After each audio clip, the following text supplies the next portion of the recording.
Hello, good morning. Welcome to Sunrise Daily today. I'm Chamberlain Uso. Indeed, good morning. It's a beautiful week. The start of a new week is always something to be positive about. Welcome to the program. I'm Maokwe Ogun Yusuf. This Friday, it's Children's Day. Or this Saturday, it'll be Children's Day, and that's what I'm counting down to. I don't know about you.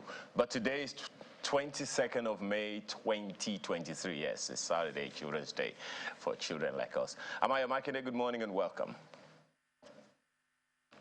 Indeed, what a week it will be, because, building up to the inauguration, so you get a lot of activities, focus, preparations in that regard, and then lots of activities in the courts themselves. So looking forward to what may transpire. In fact, some of them will be bringing you much later this morning. And then you also do have the Dangote Refinery. It's going to be launched today. The president will be performing some actions there today. So it is a huge one. It will be. So after all said and done, it's going to be launched. I mean, it's smart because there's been several dates that had been given that it will come on stream, but as we know, several things did transpire. So this one, so many things, questions for this. First, yes, when it's launched today, and incidentally, it comes at a time when we're talking about what happens to fuel subsidy. So at the end of the day, what kind of impact is this going to have on Nigeria's economy? So yes, it will create a lot of jobs. Will it meet wholly Nigeria's demand? Even though they say, well, of course, that's what is expected to achieve at the end of the day. So a lot of focus will be on this one, and there are several questions across the world too about fossil fuel, how clean energy. So all of that is going to be factored into the mix. And incidentally, anyway, it's the same government. So if the president launches it, well, that doesn't really matter. So when this government comes in, a new government comes in, pick up on the same breath. And then how soon will it have an impact on the economy? So this 650,000 barrels per day capacity facility, it is indeed very interesting. So lots of people are looking forward to it. So there'll be many perspectives about all of this. Implications on our own refinery as well. Remember, the Port Harcourt one was supposed to come on stream a certain time. So it is huge. So lots of focus, and rightly so, as a matter of fact. Indeed, Chamberlain, I do recall reading an article a few days ago, sometime last week, and the person was saying, oh, why aren't we making a lot of noise about the Dangote Refinery, that we really should be, going about the country and ringing the bells that things are about to change on the petroleum landscape. And I think that, naturally, a lot of Nigerians would have wanted to make that sort of noise, but there's still some very cautious optimism around the launch.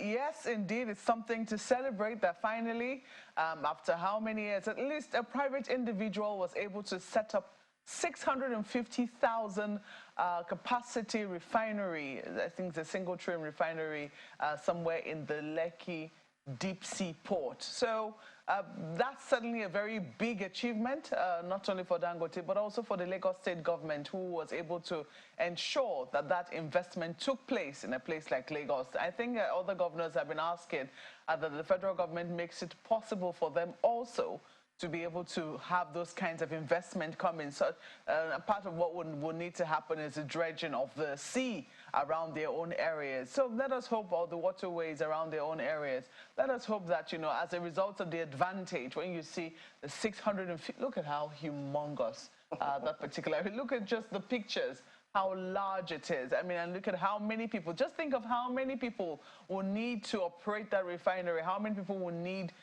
to be employed there, and how many jobs will come as a result of that. But I know I listened to Mr. Rwani yesterday explaining to our correspondent, Ladi, on the expected gains of this refinery. And he said something to the effect that right now Nigeria supposedly consumes about 500,000 barrels a day of crude oil. That's what we send out to refine for our own local consumption. Of that 500,000, about 300,000 of that will now be given to the Dangote Refinery, I think, to refine for our own local consumption here. Now, how that is going to work, the well, I say the mathematics or the arithmetic of it is not yet clear to Nigerians. But I think at the launch today, perhaps there'll be so much more that we can hear. There will also be talk around how much foreign exchange, because there's also been plenty of quarrel between the NNPC and the CBN in recent times as to how much is being remitted into the federal, not just the federation account as a result of, you know, the petrol, that the crude oil that's been sold, and the fact that majority of the funds that should accrue to that account is being used to subsidize fuel. Federal government says, well, for a long time they weren't really budgeting subsidies, but they wanted it sold at a particular rate. So as a result of that, the NNPC was doing what they call under recoveries. Only until recently, I think in this year's budget, when it was included for up to June this year. So from June this year, we know that there's no provision for subsidy in the budget, unless, of course, a supplementary budget is sent. So much as this is exciting, because this is happening right here in Nigeria, whether it is an export processing zone, and I know that there are rules guiding the establishment of those places, and even the products or the produce that are processed in those areas, it's still an integral part of Nigeria, and it's something to be proud of, that this has happened within our own very shores. This could have happened anywhere else. Think about it. Imagine how insulted we'll feel if Dangote had decided to set up his refinery anywhere else. I think Nigerians would be scandalized. So I think that at least there's something to celebrate, something to certainly pop the champagne bottles for. But the nitty-gritty of it, I think, is where a lot of people are still saying, how is this going to work out? But not to worry. The NNPC owns 20% of shares there, and from what we understand, since NNPC is now a listed stock, at least you can go and buy stocks and, you know, and at least be a part of that. When the company becomes profitable, which we hope will be sometime soon, at least most Nigerians will be able to share profits from there. Ayo. I think since champagne is imported, I think we should be popping palm wine if there is anything like that. But and I'm also proud to say that from all I've heard from the man called Dangote himself, he's too proud a Nigerian to have cited this anywhere else. And yes, Marco, you mentioned the size of that thing. If you go to channelstv.com, we have 21 facts about this Dangote Refinery, which is to be commissioned today, which includes one, Marco. It's 3 times the size of Victoria Island. Yes, 3 times. What you're looking at right now is 3 times the size of Victoria Island. And if you do a simple Google search of the products that an oil refinery can give you, you have at least 18 products. 18. Jobs, what we know so far is about 300,000 direct jobs are going to be provided. Hey, how about the indirect jobs, the suppliers, the food sellers, the hawkers all around that place, the kind of business, the kind of property appreciation that is going to happen in and around the environment? I think that's another thing altogether. Well, this is definitely something to be proud of, but it perhaps also throws a challenge to other sectors of Nigeria. Well, I don't know if it is something out of order for state governments themselves to come up with these things. We've often talked about the need for governments at various levels to collaborate. What's wrong with states coming together and say, hey, why don't we put together a refinery for the Southeast region, for the Southwest region, for the Northeast region, and all of that? Wouldn't that be a proud thing for us to say that this is what we also have? And yes, Dangote is not the only one. There are several others who have modular refinery licenses all across the country. What's going on with them? Who is reviewing these contracts? And is that going to be all of it? So much to say, but then it's time indeed, yes, to pop some kind of bottle, hopefully the locally produced ones, and celebrate this win for Nigeria. It's the single largest refinery train in the world. That is what we have heard from the MD of Dangote Refinery. You may want to go online, search for Channels Television, and you see it on our website, 21 facts about Dangote Refinery for you to know more. Chamberlain. Well, yes, indeed, Ayo. So, as a matter of fact, we'll just go right away, taking you through some of the dailies. The Guardian also picks up on this particular scenario, this huge event that will take place today. one thing that lots of people are looking forward to. Look at the big lead on the front page of The Guardian here today. High expectations as Dangote breaks NNPC's monopoly, shrinks EU supply to Africa.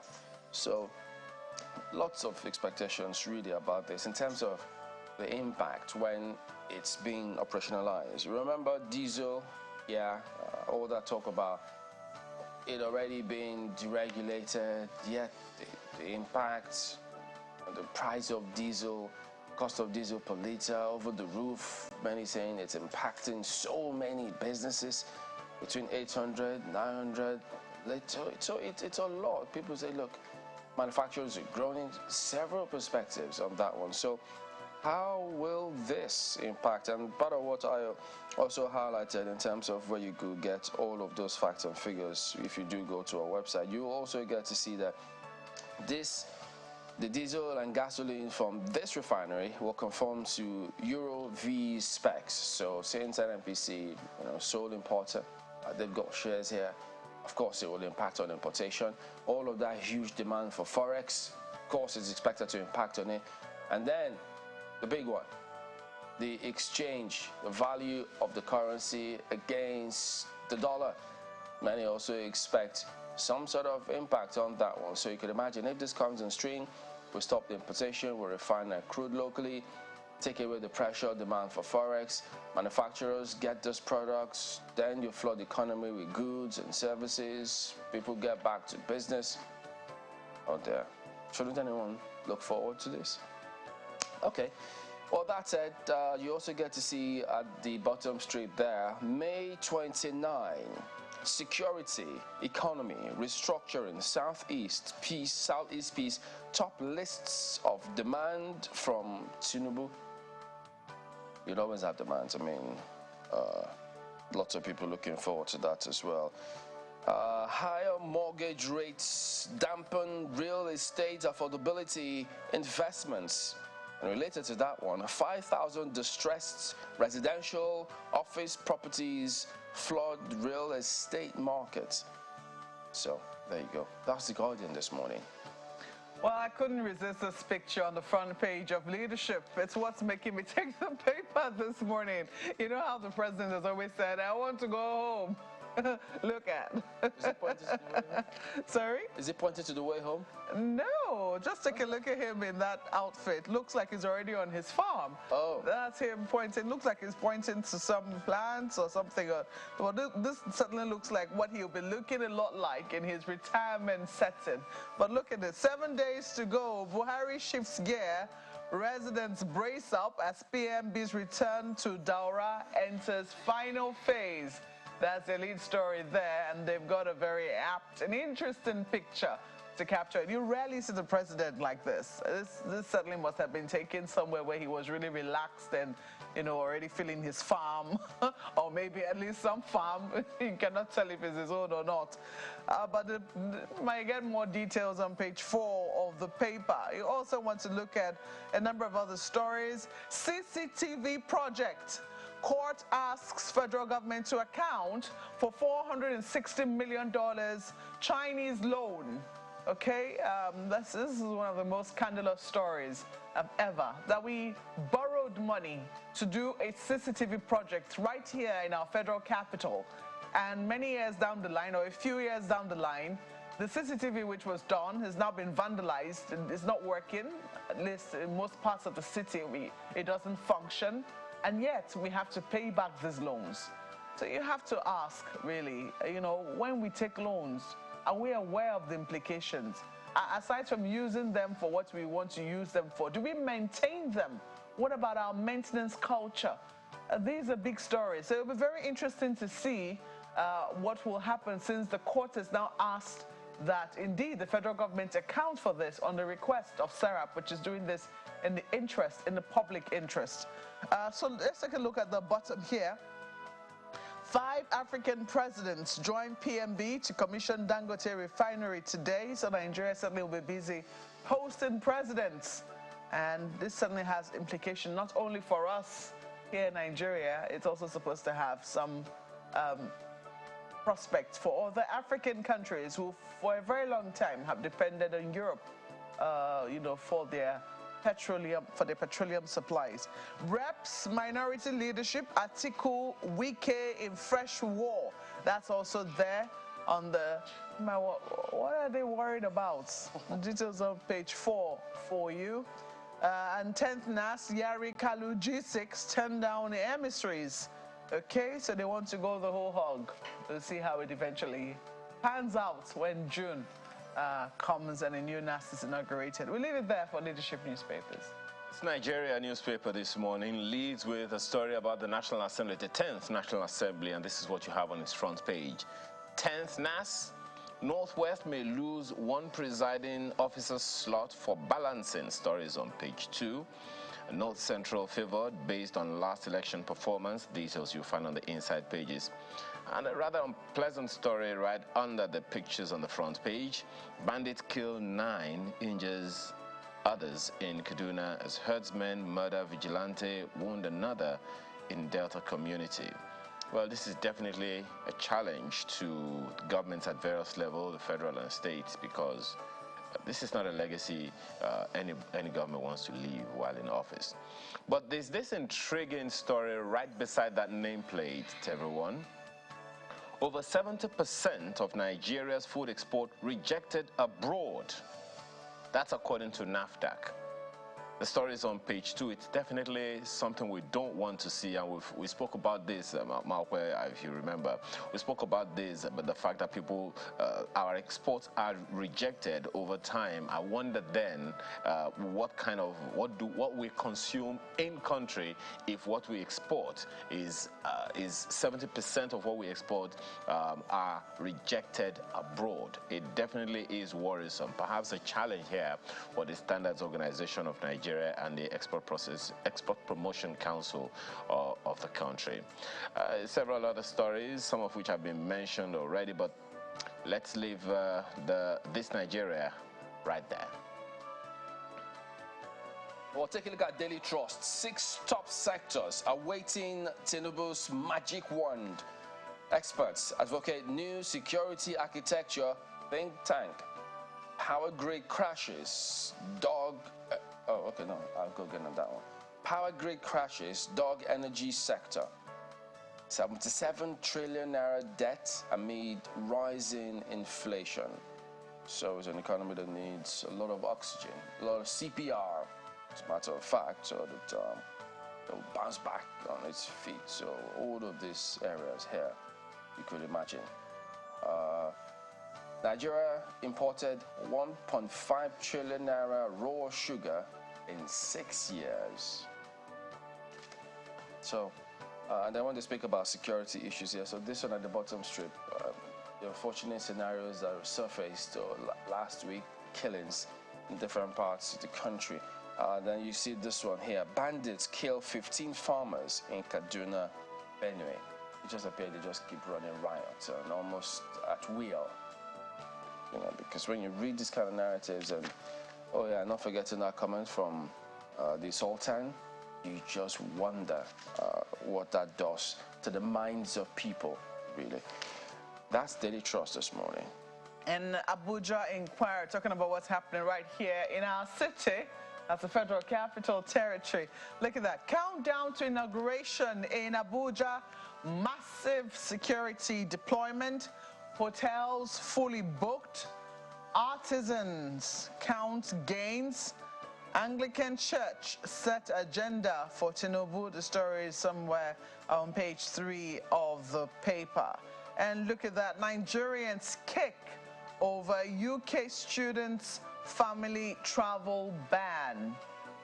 Okay, that's something that we understand is going to come very soon. The UK government seeking to clamp down on students bringing in their families as a result of, what will I say, a significant number of Nigerian students traveling into the UK with their families. Well, whether that can be negotiated, whether that can be, after all, they're the ones who opened their doors and said Nigerian students should come, and they can come with their families. So, well, the story is on page 3 of the paper, if you want to take a look at it.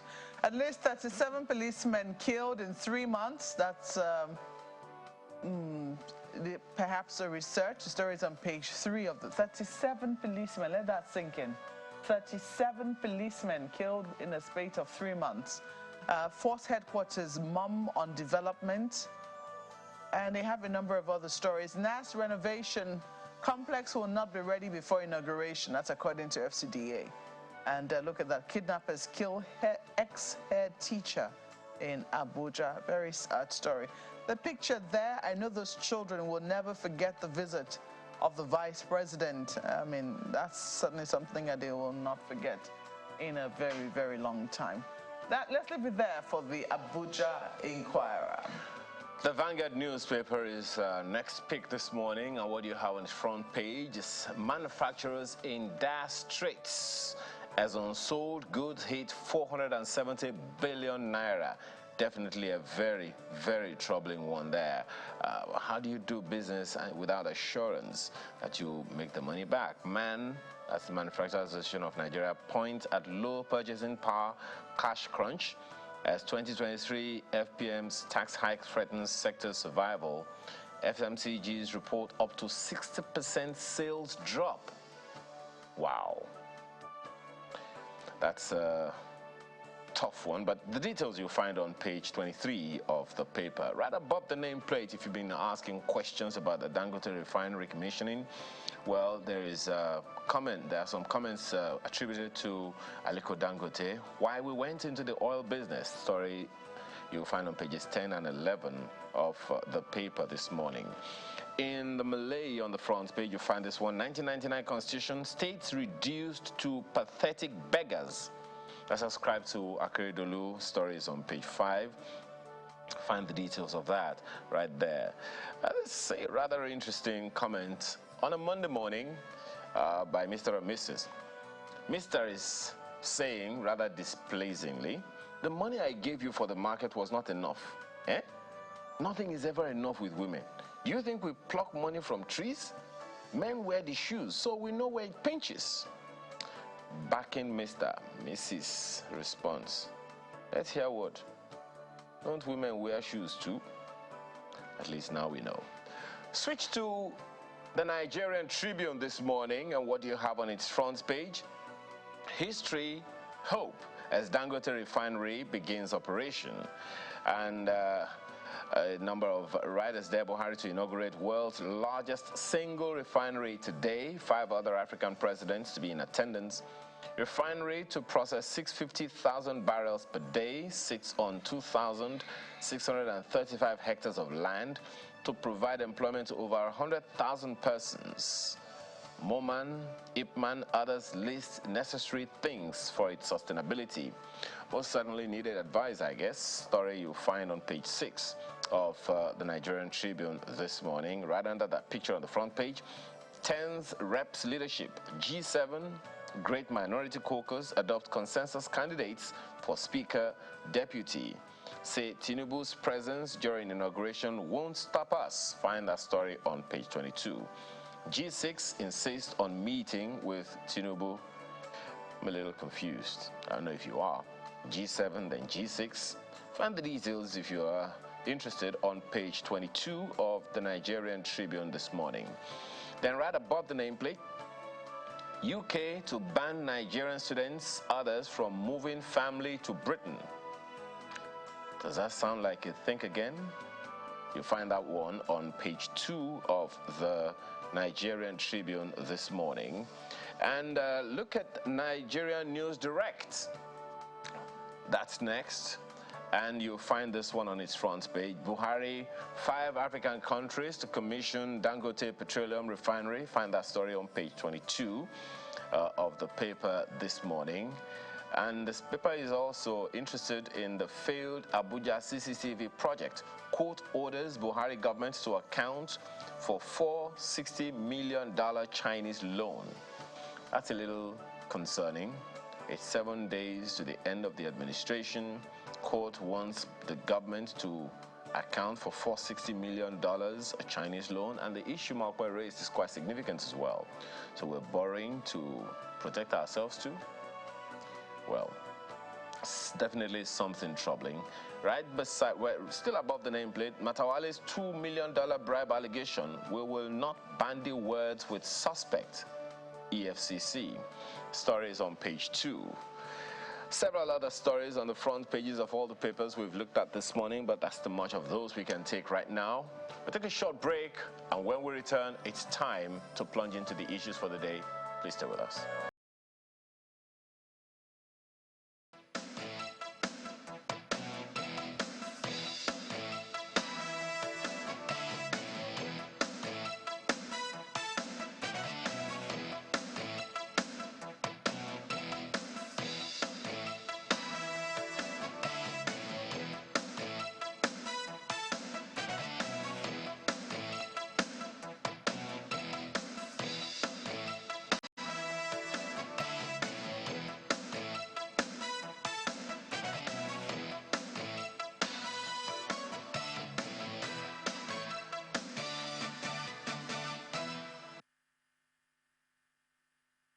It is not going to be only because you're a member of APC or you're not a member of APC.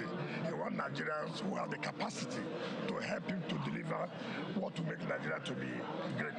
So with that standing, I have the belief that he means well for this country. I don't want to, when a government is formed, I don't want to be carried away when there's a lot of work to be done. Putting the best team is the first thing for him. Nobody can do it alone. Nobody has the whole knowledge.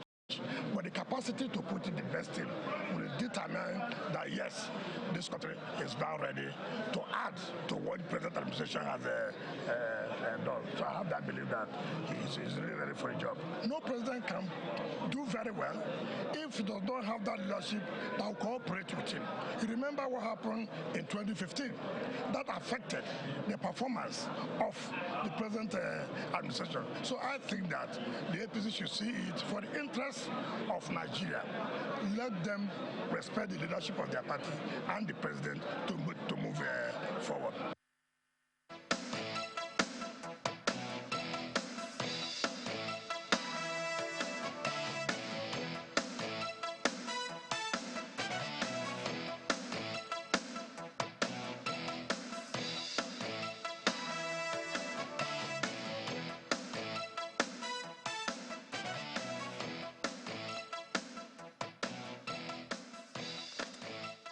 All right, welcome back. So definitely a lot happening, and yes, those are some of the issues we'll highlight this morning. We've got two gentlemen here with us. Adamu Garba is the former Deputy Director of Media for the APC Independence Campaign Council. Good morning. Thank you for coming on today. Thank you for having me. And sitting beside him, Honorable Sergius Ogun, who is a member of the Constitution Review Committee, former Chairman House Committee on FCT, and member Committee on Petroleum Downstream. Good morning. Thank you for coming on today. Which one is still up here? I mean, you were in all of these committees. I was the deputy chairman For which of one? FCT. Deputy chairman of FCT. Yes. Okay. So, but you member Committee on Petroleum Downstream. Yes, I remember. So, downstream, upstream. Downstream, upstream, all of them, all the those streams. streams. So, and rightly, there's a lot of expectations this week in that sector in terms of concerning the launch of Dangote Refinery. So many looking forward to. There's so many questions. On paper, they see good things, they read good things, but waiting to see how all of this will be implemented. So from your perspective, having been there, you interacted with several players in that sector, you know about the concerns raised by several people and expectations of this refinery when it's launched today.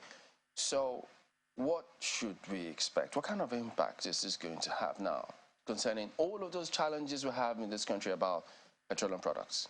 Well, the Dangote Refinery will not solve all our downstream problems. Our fuel supply won't solve it. And I appreciate what is happening. It will help, but there are doubts. I don't know if you've been to that plant. If you go to a typical plant like his one gigantic structure. And to run a plant like that, to commission it, which means it's been tested. And it takes a while to test a plant like that, to get it running before you commission it for production, which means you would have been producing for months. And that's not the case in this refinery today. So I want to see the positives and not the negatives. So I just want to be sure that this is not politics, that the president is going to cut the tape because he's leaving office next week. But I think I see more of that than the actual. Because really, if he's commissioning it today, and which means they would have started production, the NNPC Limited should be able to tell us that in the last 3 months, we have received XY amount of petrol or diesel from this refinery. That's how plants are operated and commissioned. So I see a lot of political undertone in what is happening today. But in any case, it will be a good thing for this country to get the Dangote Refinery running. On paper, the refinery will start running maybe, they said, 3rd quarter. But I think it's going to be more like 4th quarter or even early next year.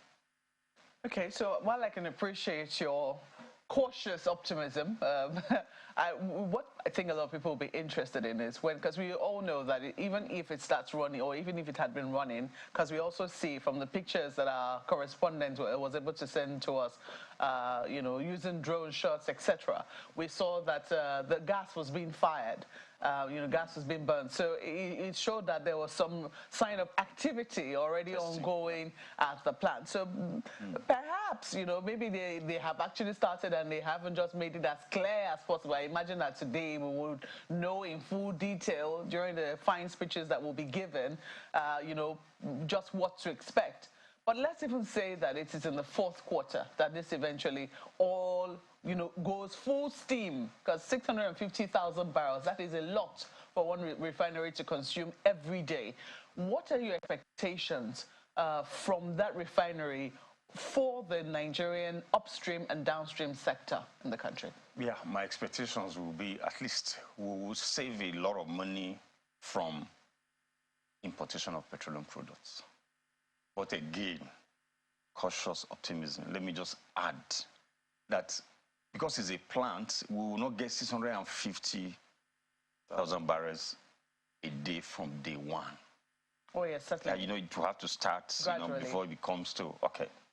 So it will be a very good thing. If they start with 100, 200, it will mean we will be augmenting what they are producing from our importation. That would be a good thing.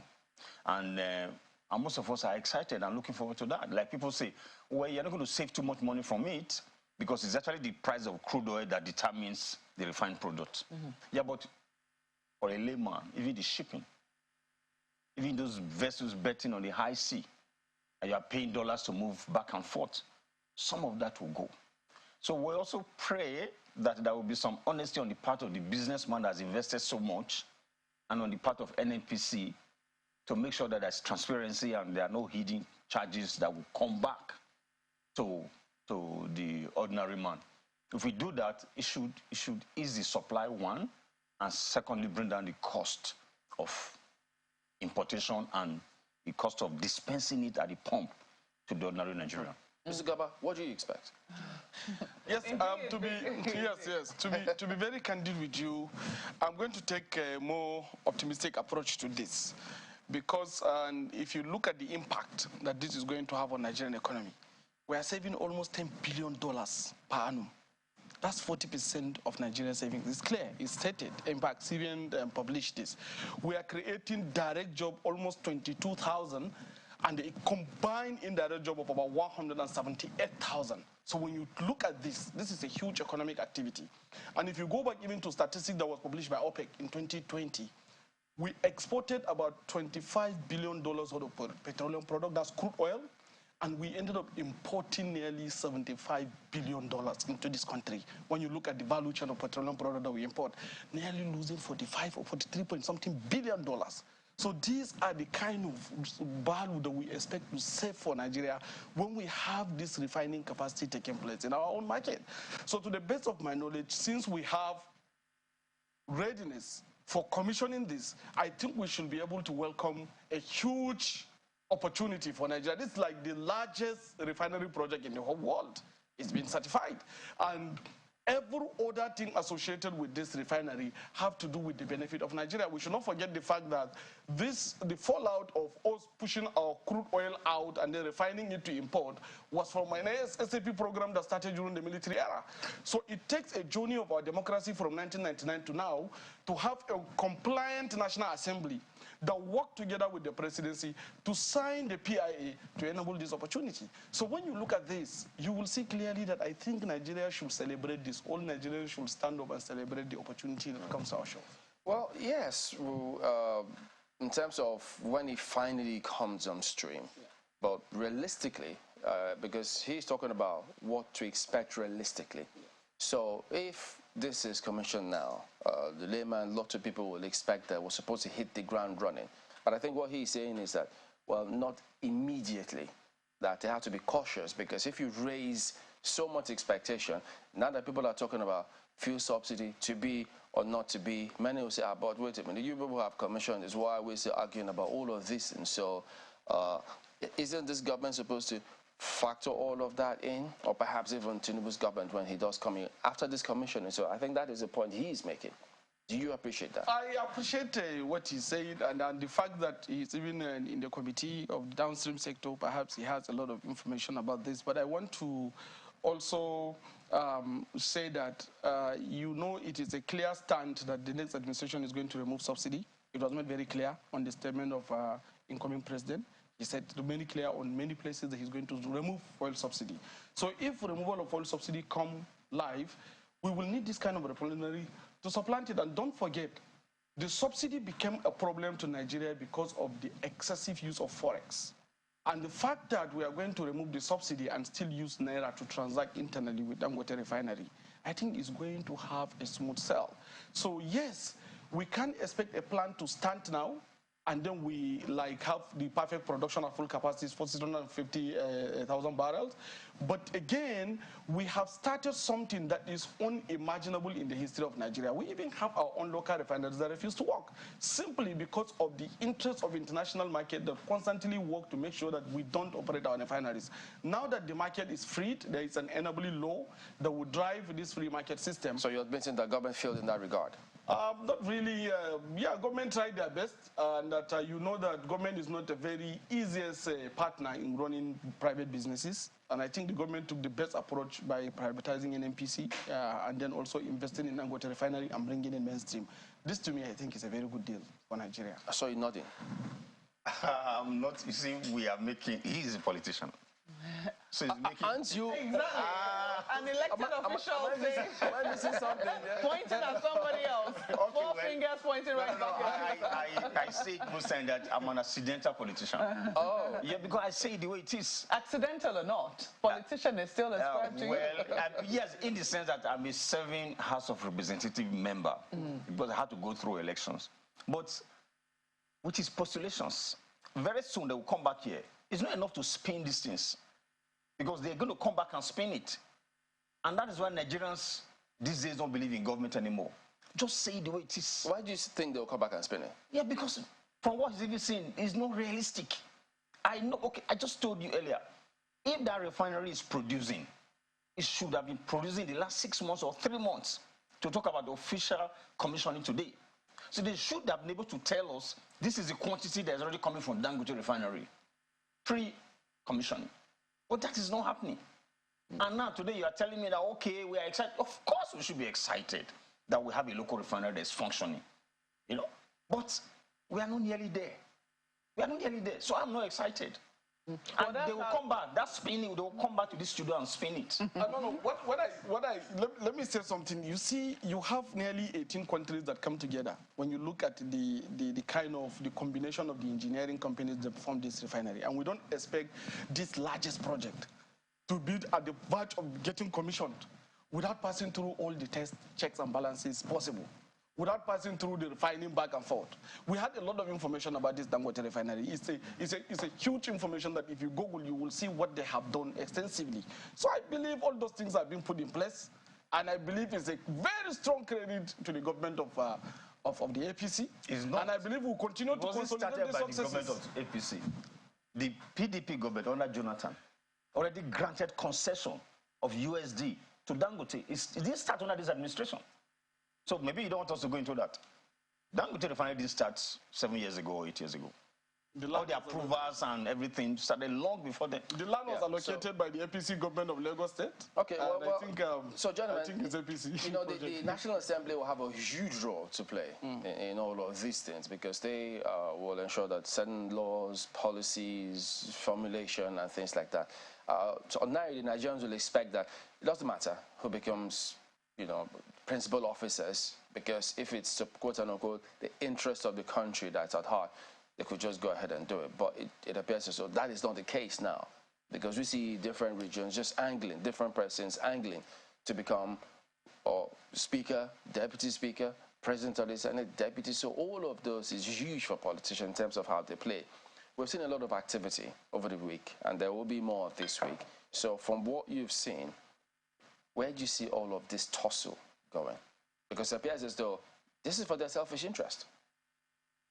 Yes, to the best of my knowledge, I have been part of the campaign of the Akpabio Barrow campaign stability group, where we've been moving around together. And I can tell you that we have one of the best national assemblies to be produced. And most of the decisions that have taken place, especially within the party that zoned these offices to these areas, have to do with the fact that we need a stability in the system. And that is why the group is even termed the Group for National Stability. And if you look at the zoning arrangement, it has full of wisdom into it. I am one of the proponents of then ensuring that Northwest got the seat of the presidency, Senate presidency, and I supported Barrow Jibrin. I was all over the media on that particular topic. But the fact that the party sat down and made the zoning arrangement, picking the Senate presidency to the south-south, while picking the deputy Senate presidency to the Northwest, the same where Barrow Jibrin come from, and then Speaker of House of Representatives to the Northwest, is just an effort to try to conciliate and consolidate the basis where we have our strong support. If you notice every activity of the president-elect, he kept saying that he has to reward performance. So we are looking at the government of national competence and the politics of national performance. So when you look at the national performance of the politics, we got massive numbers. About 30% of the vote that produced the current government, the incoming administration, is actually from Northwest. And that is why 2 principal positions was apportioned to the Northwest. And again, if you come back to the South-South, they have contributed significantly to the success of the APC. And that is why we have the Senate president going there. The deputy Senate president go to the Southeast. But if you look at the other areas, Southwest have already the presidency. Northeast, where I come from, we already have the vice presidency. The North Central that is agitating already have the national chairman of the party. And national chairman is the principal presiding officer of the national politics of APC. So there is no any zone that is left out. The only zones that are left out are the zones that we are trying to make sure that they form the caucus of the National Assembly, which is the Senate presidency, the deputy Senate president, and the Speaker of House of Representatives, and the deputy Speaker of House of Representatives. These are the only zones that have no representation in the current system. So that's actually what's happening. I find it very interesting that every time, you know, they talk about zoning in the National Assembly, not anywhere else, in the National Assembly, when they talk about the North Central, then they remember that, oh, the national chairman is from the North Central, as if, you know, he's going to be a part of the 10th Assembly. Yes, he's a current serving senator in addition to who I think he's also had to leave that role as a result of holding an executive position. I don't know how that works with our laws. Yes, but this is what we have. We know that he's not going to be a part of the 10th Assembly. We know that there were sufficient roles to indeed consider the North Central of the country and the mix of things, but they're being told, oh no, you already have the national, as if there were other roles. I mean, when you look at the fact that they're deputy chairman of the party, those other, I mean, when you look at the NWC of your party, as if it was not zoned according to the chairman having North Central, there will be deputy chairman from this area, you know, and all the other positions zoned according to a zoning formula for the NWC. Now you're looking at the leadership of the National Assembly and you're telling the North Central to be content with having the chairmanship of the party. Some people say that is ridiculous. That how do you explain that one zone has 2 positions? For instance, the Northwest has the deputy Senate president, and they're also angling for the Northwest to still have the speakership as well. That certainly was not very good politics on your part. No. I think when you look at this is a party zoning arrangement. It is not the National Assembly zoning arrangement. And when we look at things, we look at it from the party perspective. And that is why the party come out very clearly to indicate these are the zones we are apportioning these positions to, and these are the individuals that we have picked for this particular party zoning arrangement with regards to what? It's not the National Assembly. Yes, no, it's general. We are done with the presidency side. That's the president, vice president. We started with the National Assembly. We are done with the president. Now we are going into National Assembly. It also have to follow the party trend. Party is supreme in this combination. And what was done was the party zoning arrangement, which National Assembly is part of the party arrangement. So what we are doing is to make sure that all the zones have the opportunity to be represented as the principal presiding officers of the APC. Okay. And again, let me come to Honorable, because some people will say, Honorable, whilst it's almost taken for granted now that zoning seems to be a part of our DNA, regardless of the party in power, this is exactly what happens now, almost unconsciously. Even parties that say, oh no, we don't have that in our constitution, they know that they cannot avoid that sort of topic. So I'm just wondering, when you look at how it has now happened within parties, be it PDP, be it APC, and looking at your experience in, I imagine you've been there for the 8th and the 9th assemblies, how would you say that this wrangling around zoning has really worked out in terms of leadership in the National Assembly? I think it's just the Nigerian thing of everyone wants equal representation. That is why we have the federal character in our constitution. But how well have we carried that out? Now, if I take you back to, I think I have mentioned that here before, go to the ministries, the parastatals, MDAs. There's no one single agency that is not guilty of flouting that law of federal character. And this is constitutional. So we try to balance so that every sphere of the society is represented. But in an attempt to do that, I think we also over-push this narrative. Now, you have zoned. There's no problem with zoning. You have zoned to different zones, to regions. But do you have to put names? Allow the National Assembly members to say, okay, fine. You have zoned the Senate presidency to the South-South. Allow us in the South-South to say, okay, this is the man that should represent us. And that the voters there, or the National Assembly members, past serving, to say this man has the credibility, has the, the capacity to represent us. So for you to say you have zoned and you are writing a letter with names, then you have taken everything away basically from the members. So they are basically zombies. People that have Doesn't it qualify as party supremacy, as he spoke about? No, to put names. So what are the members of the National Assembly going to do on the day of the inauguration? Endorse it. Thank you. And then what do you expect from these individuals that their colleagues are going to endorse? Their loyalty will be with the executive. Then this is rubber stamp Promax.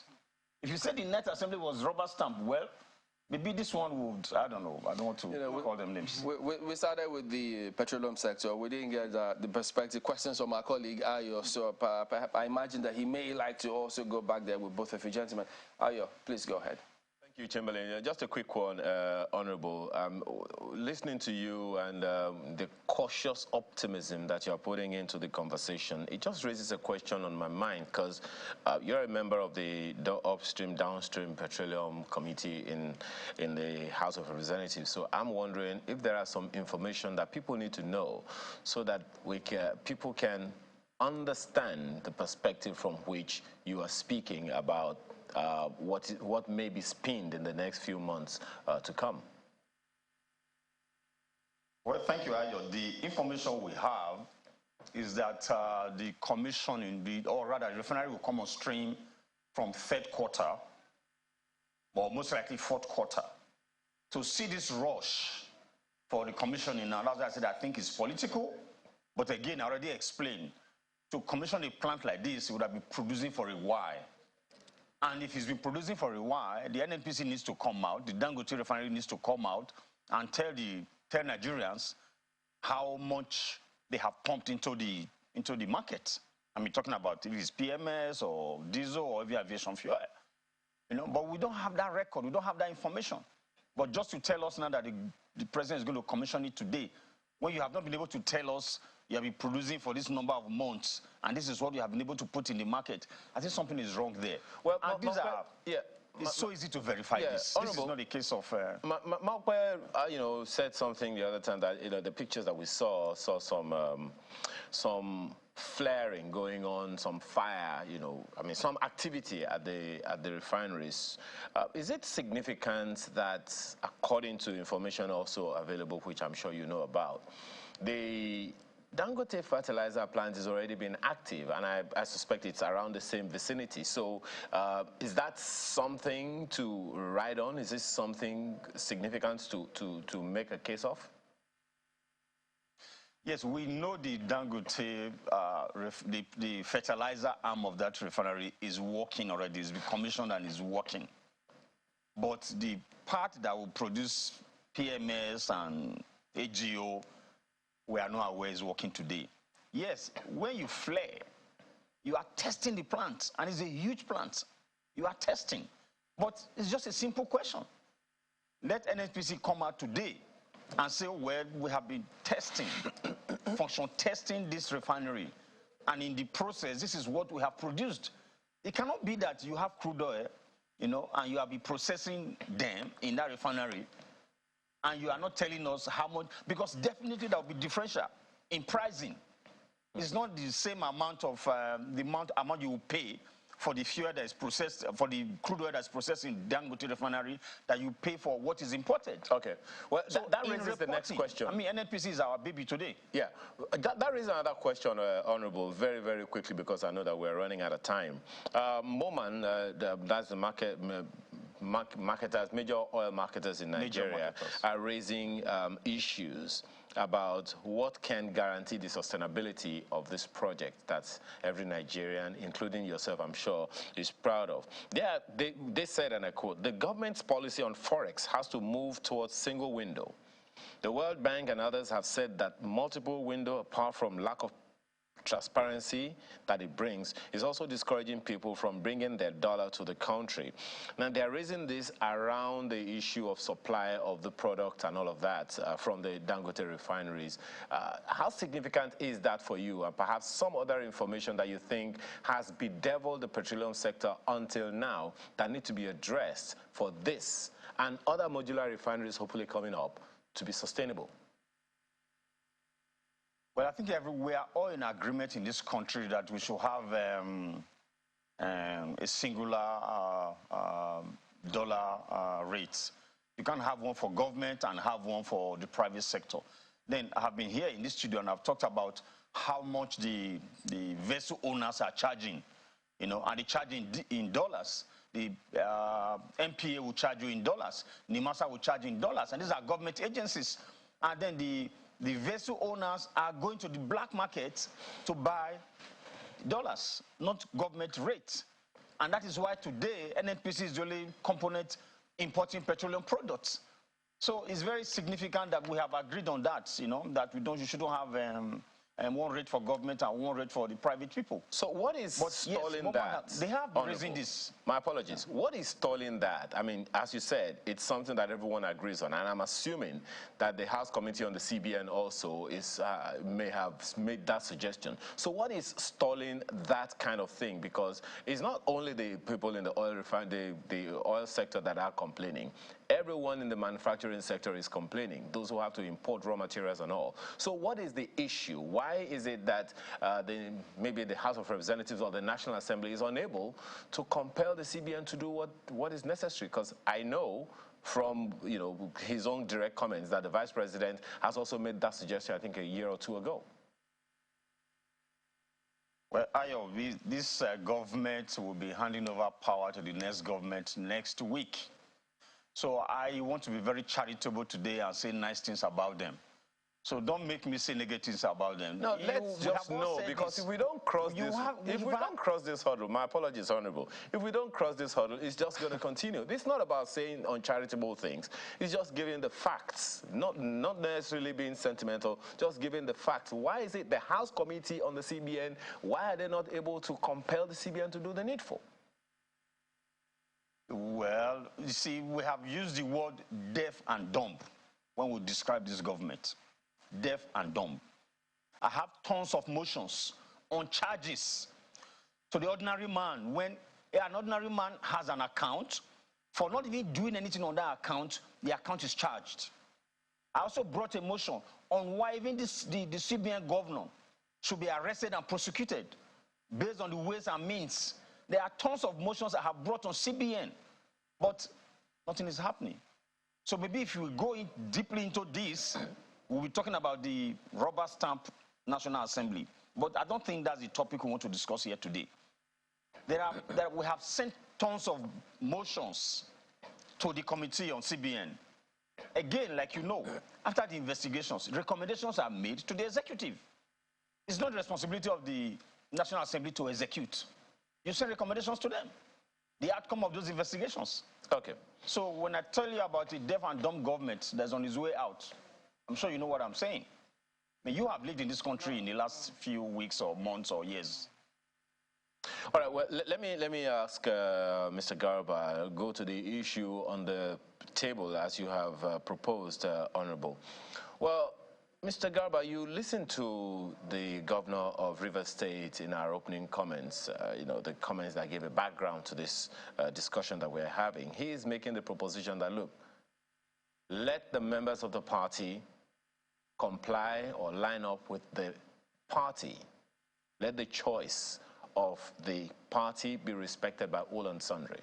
It is also interesting that many, if not all, of the people who have raised objections to the position of your party on the leadership of the National Assembly have been members of your party.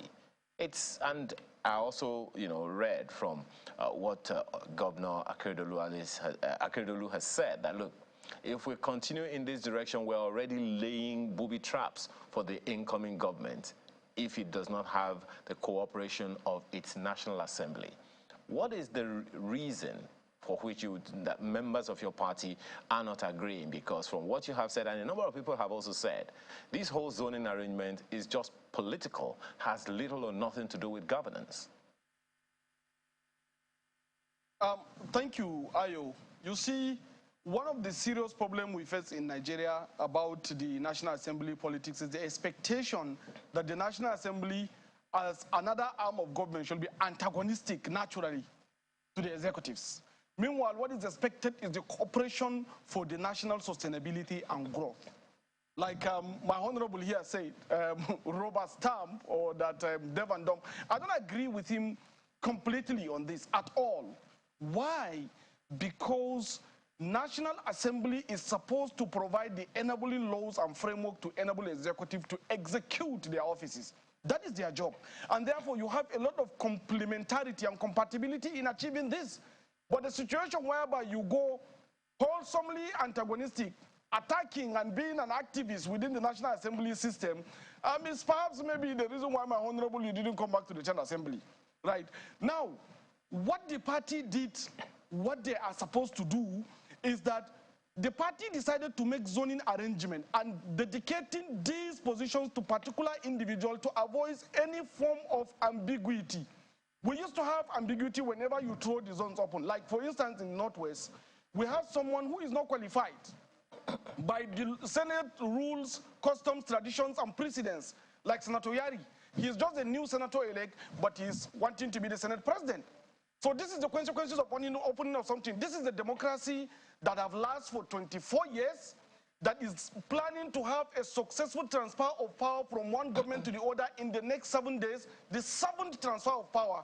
We have experiences, we have capacities, we have people that understood the business and rules of the National Assembly. So the best solution is for the party to come in and dedicate positions to individuals with competency. Well, with that's also questionable, Mr. Garba. My apologies. Just a second. My apologies. That's also questionable because there is the place of experience, no doubt, but then there is also the challenge that the President of the Senate raised. And then you raised the issue of antagonism. I'm wondering what the role of the opposition will be if they do not have alternative positions to whatever the government of the day is saying. But we'll take that on with Honorable Ogun when we return from this break. Please stay with us.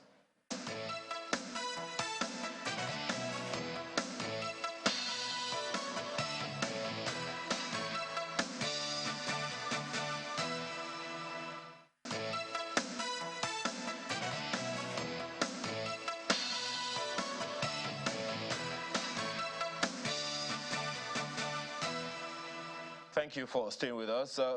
Let me ask Honorable Sergio Sogo to respond to this. I mean, you've been in the National Assembly, and some of the some people will call it drama going on right now is actually something. Well, I know you may want to respond to a thing or two that you've heard Mr. Garba say, but specifically, I'd like you to speak to something. You've also used the word rubber stamp. He's used the word confrontation or antagonism. One of the things that I think is an issue, two things. Number one is help Nigerians understand the difference between antagonism and the role of the opposition in the National Assembly. If you can do that very quickly. Yeah, well, the National Assembly, that's why we have three arms of government. The first on that list is the National Assembly, the Parliament, and then the Executive, and then the Judiciary. So the framer of the Constitution, our Constitution, know why that is the case. We are supposed to work together to build a nation and to serve our people. But in a situation when the Executive, because they have the pulse, wants to dictate eventually practically everything that happens in this country, should the Parliament allow that? They shouldn't. So in a situation where you want to almost have a dictator in Aso Rock, that whatever they want, they get, will not all go well for this country. People refer to the 8th Assembly, the Saraki Dogara. They didn't start out antagonizing the government. They cooperated with the government. But then they had a president who transmitted from a general to a civilian, and I was still learning to work with the Parliament. So he was giving instructions that they were not comfortable with, and that's how the issue started. There were motions we brought then. Dogara would not accept them, but people forget this very easily. There are bills that will come, Dogara will just step on them, all because he was protecting the executive. But he didn't get the protection from them. So they decided to work the way they should be. And he claimed that they were antagonistic to the government. That's not the case. Because when there's a romance between the Parliament and the executive, they would throw the people under the bus. That's why there's supposed to be a separation. And that's why there must be a separation. And that is what the Constitution envisages. So when you say the people you are antagonizing the government, in what way? That President Buhari Honorable, you still haven't quite responded to the question directly. The question that I'm asking is, okay, maybe I should put it more directly. Must the opposition party in Parliament be antagonistic or provide alternative positions or policies to whatever proposition the government of the day is coming with? Well, they don't have to be. When a policy is good, everybody supports it, and that has been our experience. That has been my experience in the National Assembly. But when you bring a policy that we think will not work, will not solve problems, will not meet the yearning of the people, and you want to shove it down the throat of the Parliament, yes, the opposition should raise their voices and speak against it. And we did that clearly, even despite having a rubber stamp assembly, if you would describe it like that. The Electoral Act, the PDP members walked out, if you remember that. When we're also talking about even the PIB, there were issues, but you might not have seen that part of it. The opposition, well, I would not say, if I want to take you into how the opposition emerged, the minority leadership, how they emerged in this assembly, you again, you want to use the word rubber stamp. You can't compare the opposition in the 8th Assembly to the 9th Assembly. Because the Speaker practically nominated who his minority leader was going to be. It sounds this then that was a minority leader. My apologies. It sounds then that, you know, like there's a lot of politics that's still going on in that. But there's an issue also, which is the second one I'd like to raise before my colleagues in Abuja take over. And that is the issue that the President of the Senate currently raised. Right now, what everyone is talking about is the leadership of the National Assembly in the 10th, the 10th Assembly that is coming up maybe in the month of June. But then there is a concern that's already been raised by the current President of the Senate, that 70% of the people who are going to be in the National Assembly, Senate, and House of Representatives are new. And he said it's going to be a huge cost to the legislature in delivering on on whatever it is that Nigerians need within the next 4 years. How much of a concern is that for you, irrespective of the conversation going on about the leadership of the National Assembly?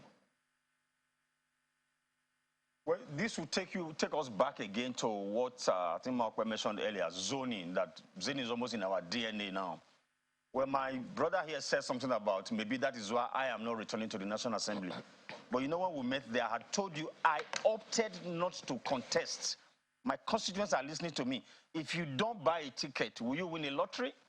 I did not collect the form to contest this election because I had said there is zoning in my constituency. I will respect it, and that is what I did.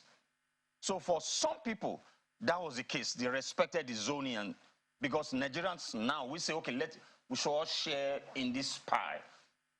This zone has done 2 terms. There are even zones, or rather some states, where it's only 1 term.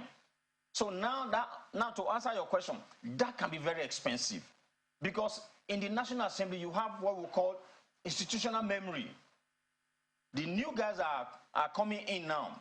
The first day, or the first week, it will just be like magic. When you are debating, talking about bills or motion on the floor of the House. But if you have been there, you know processes, you know procedures. I cannot tell you my first term in the House is the same with my second term. I knew more. But that's where we are today. It can be costly to the country, but we have to sell it to Nigerians. To say the more a parliamentarian serves, the better he or she is, just like wine. But we are not there yet. What kind of impact does that usually have on the scheme of things if they are new, taking time to learn the ropes? Yeah, that's a huge cost because you don't have to start training them again. You train a parliamentarian maybe for 1 term, 2 terms. When he's getting grip of how to make laws and what to anticipate, is out, and another one is coming in. You have to start the process again. So what would you advise we do? Because you spoke about zoning. Yes. So are we supposed to jettison zoning in the interest of ensuring that experience counts? Yeah, the zoning is local. So if we agree that a parliamentarian is better with years of service, institutional memory, we shouldn't be bothering about one local government has done 2 terms, it should move to the other local government. I said it clearly.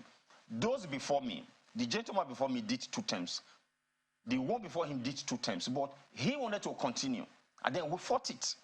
So I am saying, the man that's taking over from me now, if he wants to do a 3rd term, I will support him, knowing what I know now. But that's just me. Will everyone in the constituency support that? So for now, it's a Nigerian thing. Now, you have constituencies that are just 2 local governments. If it's senatorial, there are like 5 local governments. Like Kano, you have like 15. Somebody will say, okay, well, you've had senator here in the last 8 years or 12 years. We also want to produce one. That's the local politics today. So we have to begin to speak to it from Abuja. So say, this is how it benefits you. If you have somebody serving for 12, maybe 16, 20 years, he has experience, he's bringing that knowledge to bear on the national scale. You know, but we are not there yet, but we have to start preaching it today. But Mr. Gopal, you know, when you spoke about party supremacy, and then he complained or pointed out that party supremacy has certain limits. For instance, if you then microzone and put those names, you just invalidate the role, responsibilities of the members elect themselves, who are supposed to be colleagues, who should go in there and perform their own functions. But the party wants to override all of these things. And then you have some members who have said, we are going to field persons for those positions for Speaker and Deputy Speaker, and they thump their chest that they have numbers. They will go against what the party says. Yes, I like his conclusion about the fact that National Assembly is a system that is built based on bank of experience. Even if you look at United States of America, where we copy our democracy from. For instance, the current President Biden was in the Senate for 42 years before he became the Vice President.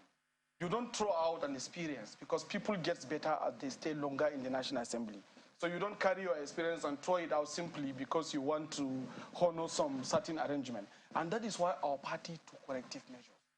How long has distinguished Senator Akpabio been in the National Assembly? What were his experiences? Check his track record from the position of commissioner to the governor, to the National Assembly, to the minister, and back to National Assembly again. These are bank of experiences that we are reaping from. Similarly, if you go back to his deputy, this is the 4th time he's coming as the Senate. Again, if you go back to Abbas, like the Tajuddin Abbas, the Speaker of House of Representatives, I don't think there is any member of National Assembly today, let's say House of Representatives today, that has fetched as much bills as he does. To his credit, he has 75 bills.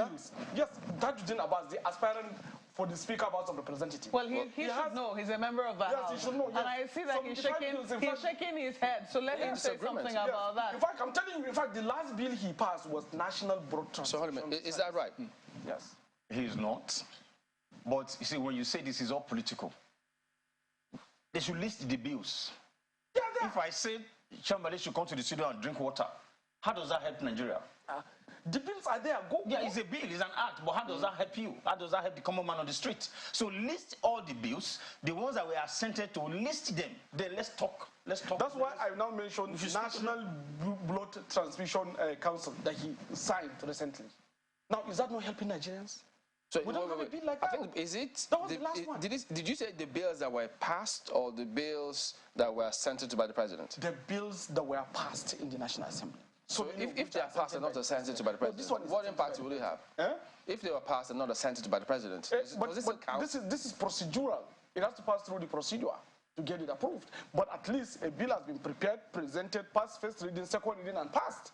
Did you know him? Let me just ask you a very simple question. Did you know him before now? Yes, I do. You knew him very well before now? Yes. Okay. Because I know that even his colleagues say that he's been a very quiet member of the National Assembly. As journalists, I mean, we hardly or rarely see him on the floor of the House raising any motions or even arguing any. So for a number of people, the name, they had to quickly go and research who is this person. Yes, will people have, I mean, for a number of people, his name was a name that they had to go and research. Nobody really could recall firsthand, what bills or motions that he had moved on the floor of the House. You see, this is what is called a natural parliamentarian. If you go to United States, where we copy our democracy from, for instance, you only hear the names of senators that are serving in Foreign Services Committee, Senate Intelligence Committee, Senate Armed Services Committee, those that are facing the public. But most senators and reps members, parliamentarians, they pay attention to research, understanding the problem of their constituencies, presenting it properly, get the bill passed so that it can affect the success of the constituency and further help to support their government to succeed. That is the hallmark of parliamentarity. But the fact that we inherited agitations of the post-Cold War era in Nigeria where we are running to democracy. Very interesting. I mean, this is, as I said, this is about the first law. This is the first lawmaker that is being proposed for the speakership of that. When Femi Gbajabiamila was nominated, everybody knew his antecedents. When Speaker Dogara was nominated, people did not have to go and research so hard for them to know who it is. As he said, why is the party so intent on micro-zoning? Where does it leave? Because I know that the party has been asked this question. It says, oh, no, we're only recommending. If you're recommending, why wouldn't you then leave lawmakers to decide if they like a recommendation or not? No. He's the chairman of a committee, transportation. Yes, all the way we talked about the train attack and all that. Did you hear anything? No. Okay, chairman of the transportation. Okay, so... Did you hear that? No. Yeah, I hear that. No, because you reference the U.S. Yes. There are people that serve in foreign missions and you hear yes. But we've had issues on transportation in this country. As the chairman of the committee, how land transport, chairman, land transport committee on land transport. Land transport. Yes, so what was the issue? I'm coming now. What was the issue? So rail transport is a part of land transport. So now, when you look at this, you see that's why I say is rail transport not part of the land transport? It's part of land. So what's your response to that? He hasn't responded. So you see the problem. I'm coming now. The problem is it's not about coming to the media. National Assembly is a collective of group of people. It's an institution. It's not about coming to the media to make some antagonistic statement. It's about the man that has dedicated his time to building solutions to problems. Okay. And that is what we want in our parliament. And what the party did was not to throw out that bank of experience that we are talking about. You can't just have someone that is not effective on the floor or someone that have no experience to come and take charge of the house that has been built for over 24 years. We have experience. We had somebody that was a deputy majority leader, a deputy speaker vying for this position. If you are talking about experience, I think he's been in the house longer than this same gentleman. They are all my friends. We are all colleagues. So, did you not throw that away? We're talking about experience. No, we can't throw that away. You see, the thing is that. Is that not the experience? More that's what I'm talking about. Now, what are the bills that is passed by the person he's talking about? Never mind. Let me quickly pose this one to Honorable, and this is about the minority.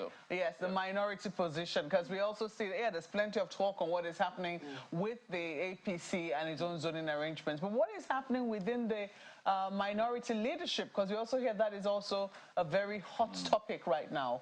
How is that going to play out with the potpourri of parties that have finally come together to make the minority, or let's say the greater majority, as they say? Yeah, I give this to Tinubu and then to Gbajabiamila, because there was opposition in his time supported by the then governor and then leader of the party, Tinubu. Then we had strong opposition. Then in the 8th Assembly, we had a semblance of opposition. But now, we do not have any opposition. Even in this 9th Assembly, I made reference to that before, because it was managed by the present speaker.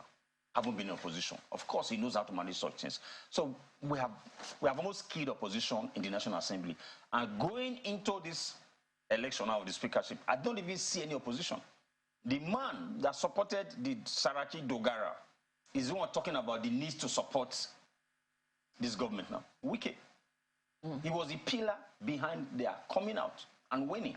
Yeah, but Honorable Chinda has always had a very strong reputation for always speaking But that's his his boss saying they should align. Do you think that if he is elected, assuming he was able to make it as minority leader, because we understand that position is strongly contended now between himself and Honorable Oke, how do you think that is going to play out? Mark, I don't expect anything. You don't? Yes. All right, gentlemen. If you hear his boss saying that they should support and cooperate. So what, they would align? Of course. All right, we have to go. Honorable Sergio Sogun is a member, Constitution Review Committee, former Deputy Chairman, House Committee on FCT, and member Committee on Petroleum Downstream. We had him alongside Adamu Gaba, former Deputy Director Media for the APC Independence Campaign Council. Gentlemen, thank you for coming on, and all the best. We will be back in just a moment. Stay with us.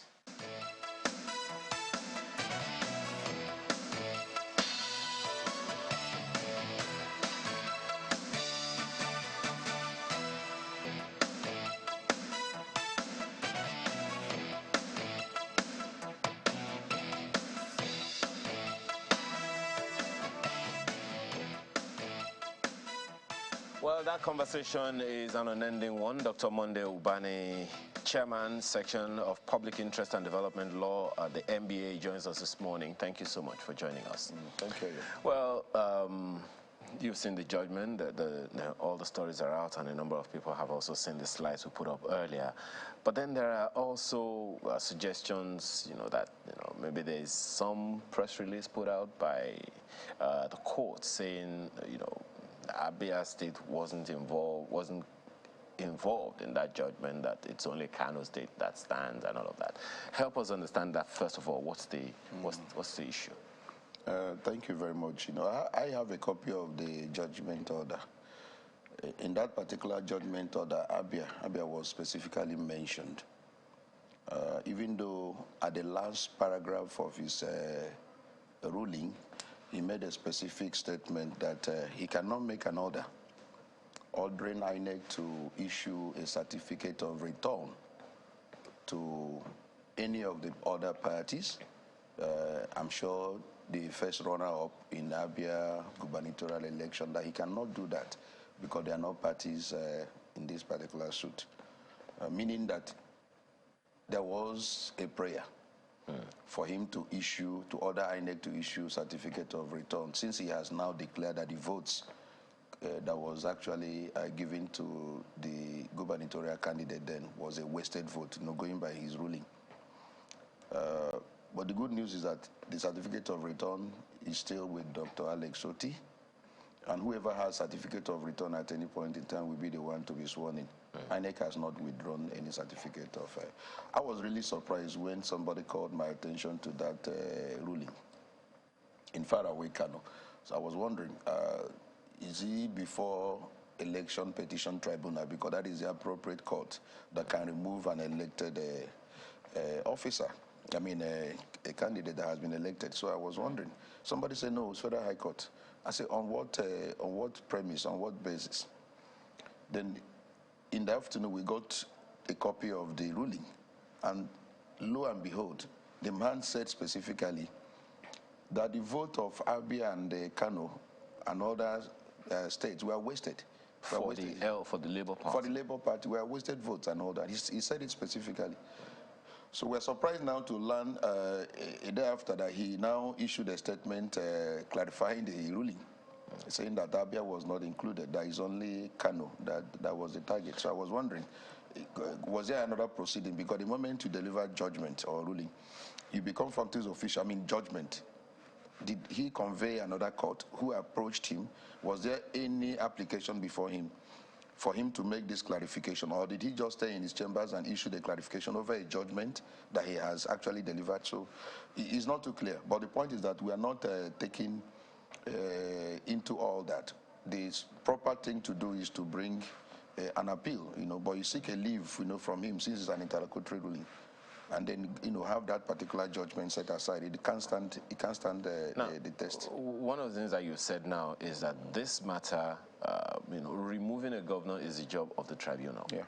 But then would you say that this is a judgment in that regard, or there are those who would say this is more of a pre-election matter that was ruled on after the fact of the election? Where do we place this?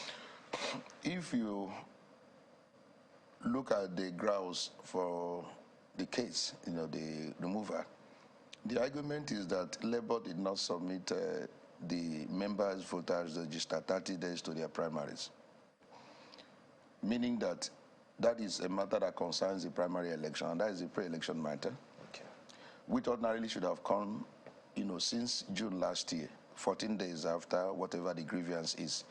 So you waited up till May to now bring a pre-election matter in a Federal High Court after election has been conducted and concluded. It can't hold water.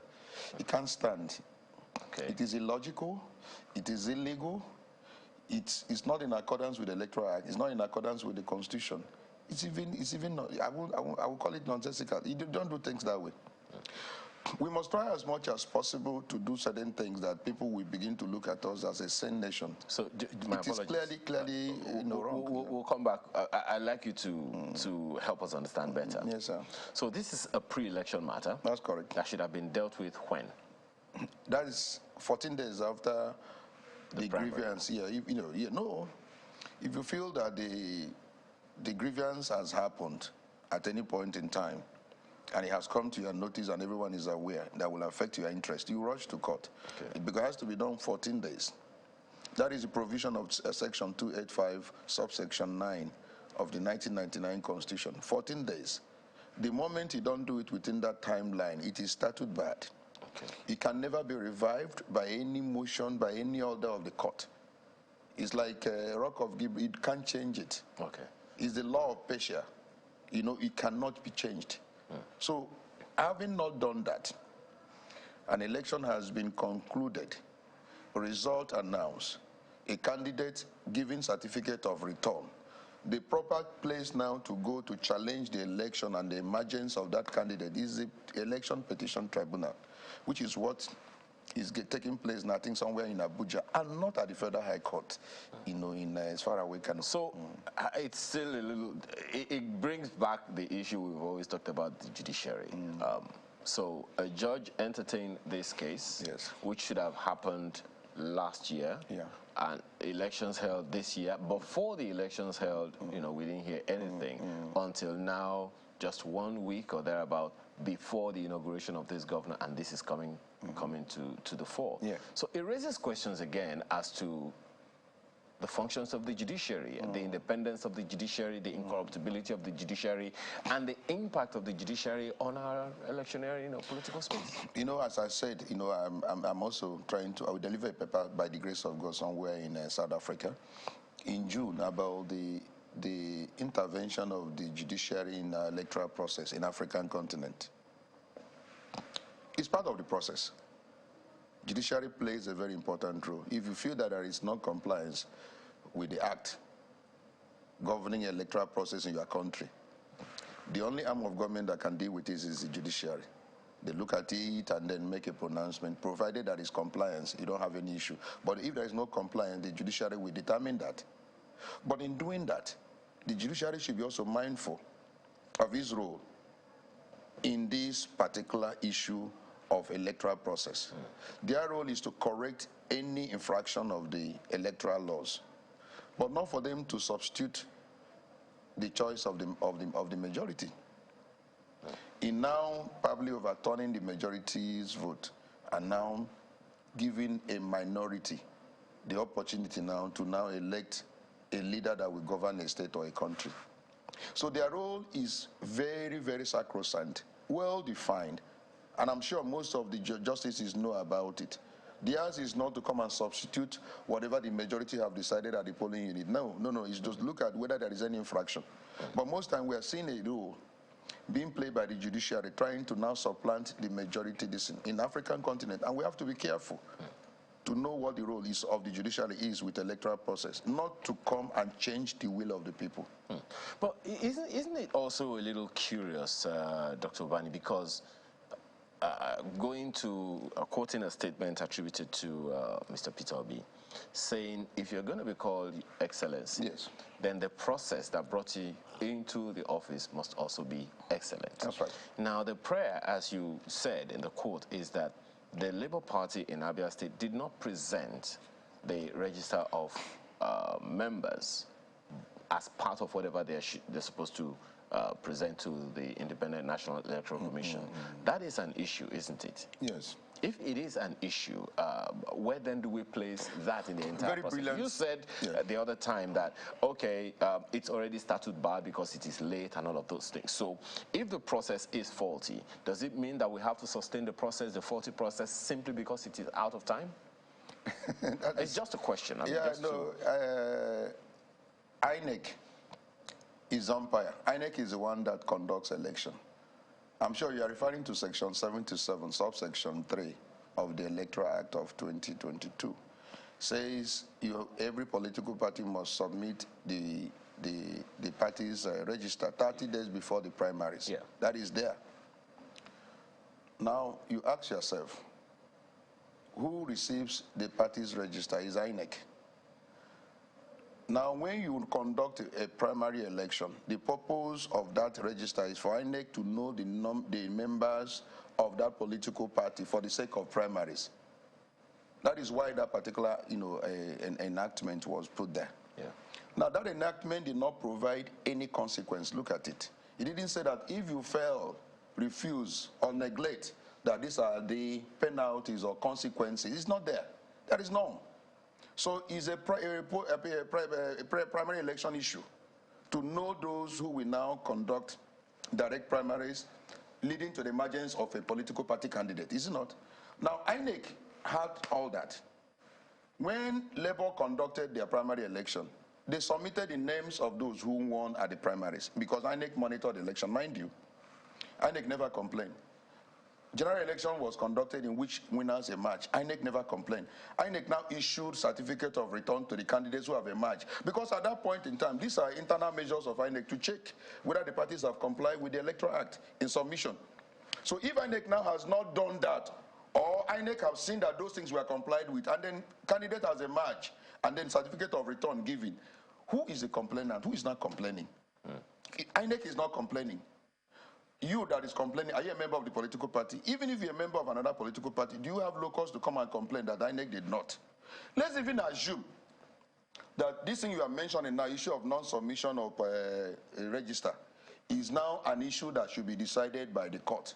We are now saying let the proper court now decide whether issue of non-submission of voters register has now become a qualification issue. Now, you know where I'm going to, but a quick one on that one would now be, is the tribunal also qualified to sit on a pre-election matter? Now, you are asking me now to decide a matter that is now pending before the court. and I have a right to remain silent on this issue because these are issues now that are before the election. I asked no, it's a very brilliant question. Yeah. What I'm saying now, this issue now should be decided by the election petition tribunal. They will look at it, whether this matter, is it not a pre-election matter? And if it's a pre-election matter, is not statute bad? Why didn't you raise that issue timelessly? When primaries were to be conducted, you waited, election is now concluded, result announced. Majority of Nigerians have expressed Abians have expressed who their candidate is. I've been participating in an election since 1999 that Ayo. I have never seen the kind of dancing. I have never seen the kind of joy. I have never seen the kind of jubilation that ever took place in any state like the one that took place in Abia when Dr. Alex Otti was. And I'm saying since 1999, Obani has been participating in our electoral process in the country. I have never seen the kind of joy. And not only the Abians, the Yorubas, the Hausas, the minorities were all hailing, calling, jubilating, thanking God for the liberation of Abia. So is it anything that somebody now can sit in his room or anywhere and feel that he can now nullify the mandate that has been given by majority of Abians, and the Nigerians will take it? It will not be easy. Well, I'm just telling you this, it's not going to be easy for any person. For whatever it is what. Yeah. We are saying let them go to the tribunal. Let tribunal now look at it. You also made a very valid point, yes. Dr. Bani, when you say that this 77(3) of the Electoral Act does not have any consequence to it. How significant is that? If a law does not prescribe anything, can you now impute that into the law? So is that... Let's assume that particular provision, as I said earlier, was for a purpose. To ensure that the election itself, the primary election, is conducted with the members of the political party. Which is valid. But the point that point of the question that I'm asking you now is there any culpability of INEC in this? Because it's only Labour Party and INEC that were mentioned, no individual. The statement put out by the governor-elect in Abia State says, look, I wasn't joined in, otherwise my lawyers would have, represented me and all of that. But this issue that you raised, that there is no consequence to 773 of the Electoral Act of 2022, does that in any way validate or invalidate INEC's position? This matter of non-submission has been decided even up to Court of Appeal. I even heard somebody said Supreme Court. Before the election was conducted, somebody has gone to court mentioning this issue of non-submission of voters register. And it has been decided by the court that there was valid primary election. So if a matter has been decided by, in pre-election matter, you cannot bring it again even in election. So because you're saying essentially that this provision is just hanging... It's hanging there just for the sake of primaries. So if any issue now crops up, so that you are complaining that there was no voters registered before the primary, it's a pre-election issue. That's what we're saying. So you are saying essentially that whether the party presents a register or not, yes, the primary holds. That's essentially what I'm not saying that. If INEC that's supposed now to look at the issue of compliance did not complain, and now went ahead and put out the name of the person who have contested primaries and won the election, who is the complaint? It's INEC. It's INEC issue. I'm supposed to give you register. I didn't give you. It's INEC that's supposed to be the complainant now. I say you didn't give. So for non-compliance, I'm not going to even investigate. Be there in your election. I'm not going to be there in your primary election because you have not complied with the law. But there was no INEC complaint. So who is the one complaining? But assuming that you are complaining now as a candidate, no problem. Go to the election petition tribunal and bring it up.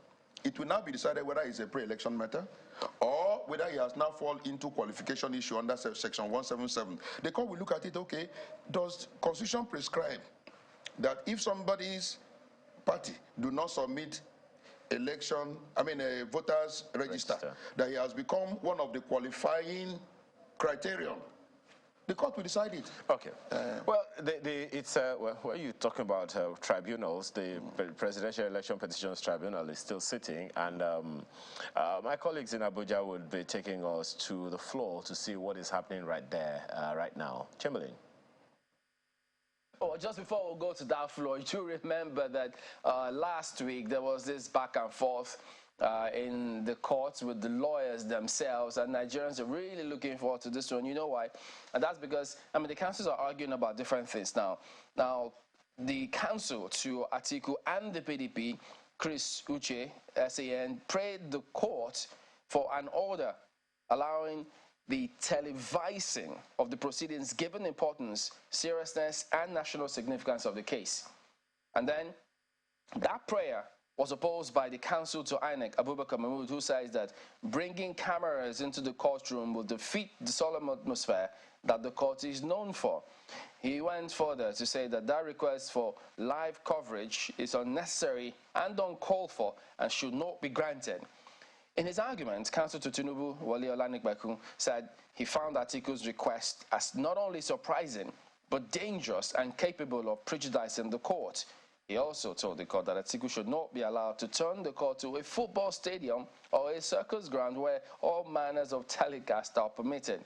He further warned that the requests, if granted, could expose judicial officers to avoidable dangers and demanded that a heavy cost be imposed on Atiku for making that request. But counsel for the APC, Lateef Fagbemi, was of the same view with the counsel to Tinubu and INEC, who faulted the request, adding that the facility and policy documents are not there for the application to be granted. But we also do know that much later, Labour Party also applied, saying yes, they are interested in what the PDP is asking. So it will be interesting to see what happens in the courts. But our correspondent, Ella, is there this morning to bring us an update in terms of what's happening, what may likely happen today. Ella. The Presidential Election Petition Court will this morning rule on the application by the PDP and Labour Party asking for live coverage of the court's proceedings. They said it's for national interest and for transparency's sake.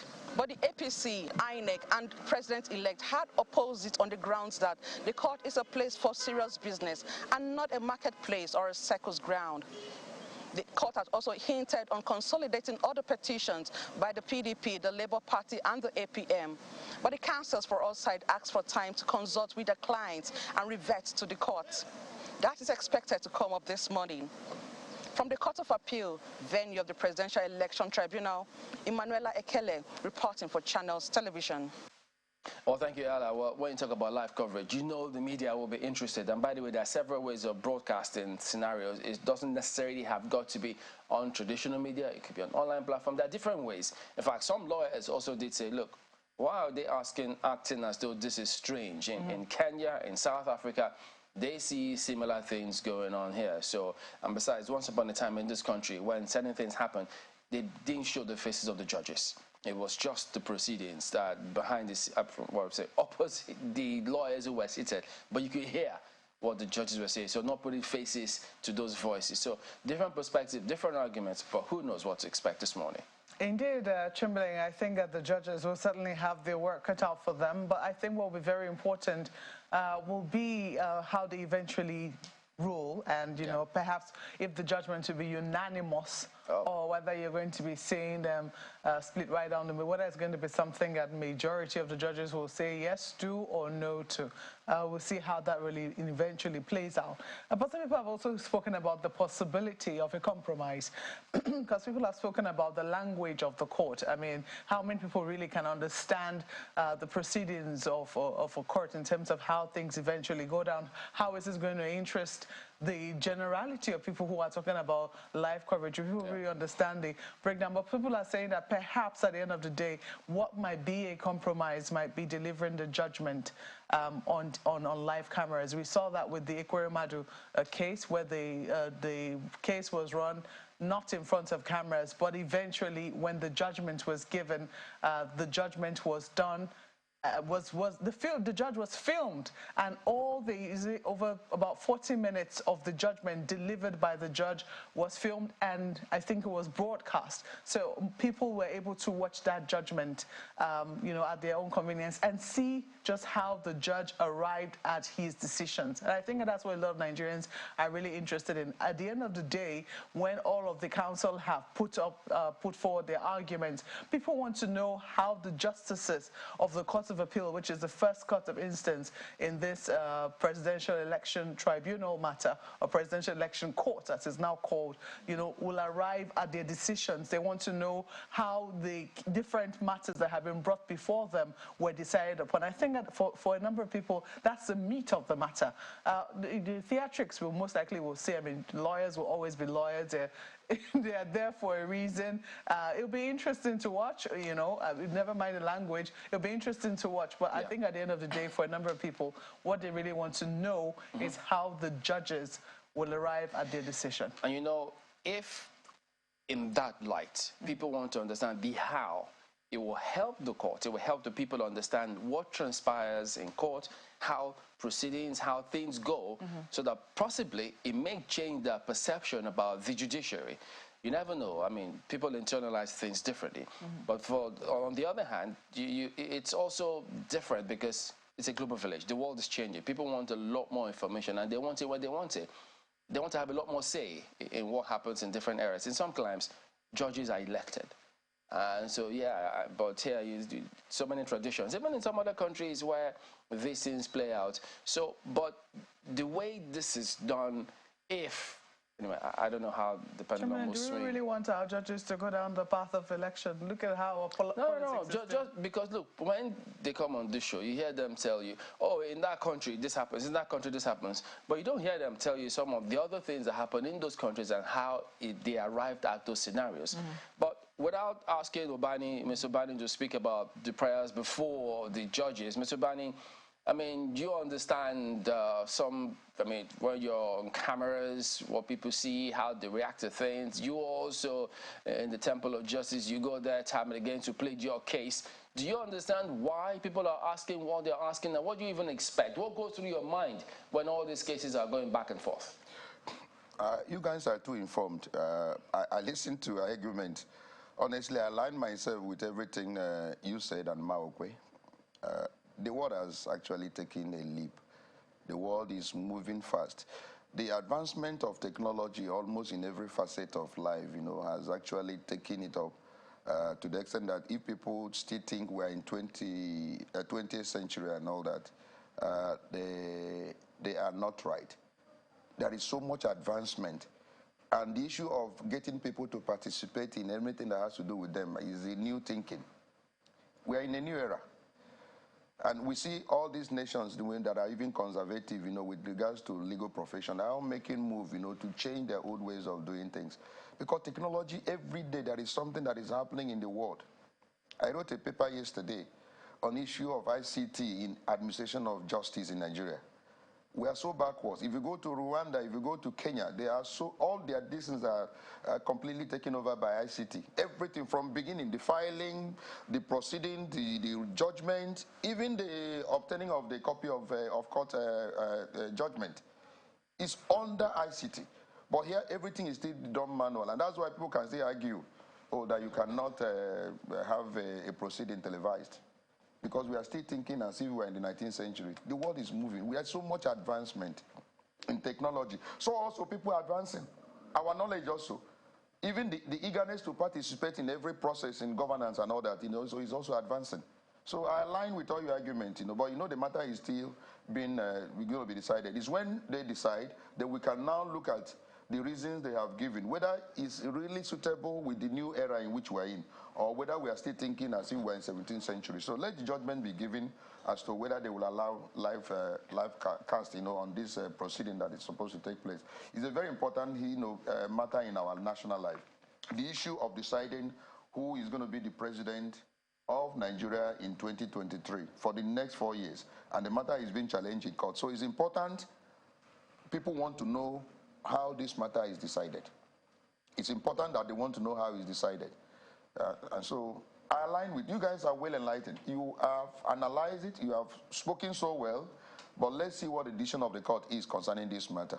So if they agree with the applicants, fine. If they agree with the respondent, fine. But we now come and look at the reasons, and then look at what happens in other nations, and then look at whether we can make some level of progress with regards to whatever the ruling of the court will be. So wait. Today is the D-Day. All right, we'll see how that plays out. So, Ayo, we're going to hand back to you. Well, thank you, Chamberlain. Just a quick one on the conversation we were having earlier. Yes. So what happens to this judgment now? I mean, going by the information that the candidate of the governor-elect in Abia State has put out. I want to make it clear that the candidate, I mean the governor-elect, is still with the certificate of return. It's not taken away. But for whatever is worth, appeal will be filed against that ruling of the court in order to set it aside. There will be a motion for stay to avoid anything, because I understand that they're making move to go to INEC for INEC to give them interpretation. So I don't know what they want INEC to interpret, because these guys are desperate. They want to stop the swearing in of Dr. Alex Otti, which I have told you is the mandate given by the people. Nobody has a right to take it away. God himself will not even do it, because the mandate of Dr. Alex Otti is divine, generously given by the people of Abia. So I don't think that any court at this point in time we want to tamper with that particular right that is given by the people. So, but whatever it is, the matter is before the election petition tribunal. They will decide that, not the Kano court. The Kano has no jurisdiction over this matter. But for whatever is what, the lawyers are taking steps in order to have it set aside on appeal. And that will be done. The paper should be either filed today or tomorrow. So we're not taking it lightly. We're not sleeping over it, that, oh, maybe it's a useless judgment. No, every judgment, no matter how useless, must be set aside, or else they can use it to cause some level of collateral damage. Well, it's a conversation that many Nigerians are definitely interested in, because a simple Google of the name of the governor-elect or Labour Party, it's one of the first things that will come up. But thank you for the understanding you've given this morning. Dr. Monday Ubani is Chairman, Section of Public Interest and Development Law at the MBA. Thank you again. Yes, I will be stepping down as Chairman of SPIDA this year. We're having a conference in Lagos sometime in June. Channel will be invited and all that. But you have not stepped down. I have not stepped down. The same way the members of the National Assembly are still. I see there, yes. Okay. I'm stepping down in June by His grace. All right, thank you again for your time this morning. Well, your own contribution to the program this morning. Let's begin with this one from Joseph Oludare. He sent in an email saying, "I'm not against caution, but it's only a sadist that would push front pessimism rather than optimism when it comes to the commissioning of a breakthrough project like Dangote Refinery. Congratulations to Nigeria and Dangote Group. Just to say, there's no party with opposition status in the presidential system. What exists are minority parties. Opposition only exists in a parliamentary system." That's from Joseph Oludare. Well, this next one is from Dixon Eka, who says, it's on the same subject matter. "I congratulate the chairman of Dangote Group, Aliko Dangote, the staff and management of Dangote Group, and indeed all Nigerians on the heroic commissioning of the largest refinery in the world, situated along the Lekki Deep Sea in Lagos, Nigeria. The commissioning of this mega project signals the long-awaited reformation to the petroleum industry. We sincerely hope that this, along with other modular refineries, will put an end to the importation of petroleum products and the fraudulent fuel subsidy that seems to be irremovable." Well, Kenneth says, ahead of the inauguration of the 10th National Assembly in June this year, underground jostling for leadership positions in the federal parliament commenced shortly after the election. Those eyeing leadership positions and other principal officers have been far away with their moves. We look forward to a more transparent and accountable system in this dispensation. So there you go. That is the show today. We thank you, as always, for letting us be a part of your day today. We will see you tomorrow. I'm Chamberlain, so have a very good day. We wish you a most productive week ahead. Thank you for watching. I'm Malcolm Yusuf. If you're curious, there are a lot more information, more comments on Twitter, on our Twitter handle, so you can just go ahead. That's Sunrise Daily Now. I'm Ayo Makinde. Have a wonderful day.